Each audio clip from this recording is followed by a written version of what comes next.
many people. Many people. Many people say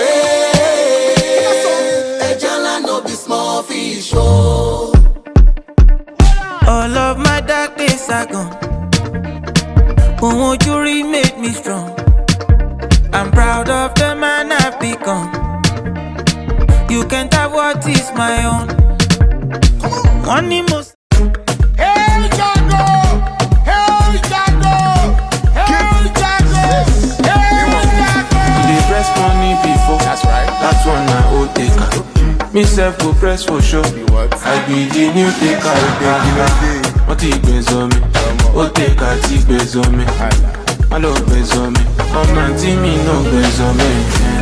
Hey Jago, custom me Jago. I fashion Jago. Fico making shit was so. Hey Jago, me need your Jago. Should they need your pass? Jago making shit was so. Hey Jago, gbogbo aṣọ ló ní bàtà. CEO high fashion tí a ọmọ tí a ní yù gangan. Wọ́n dá wọn lókè kòtò.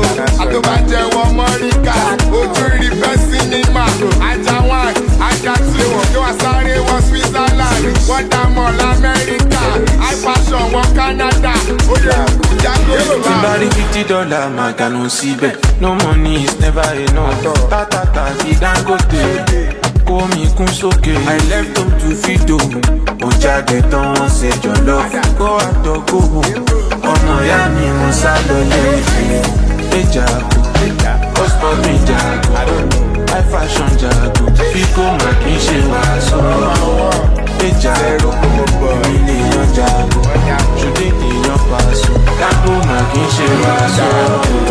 Hey Jago, gbogbo aṣọ ló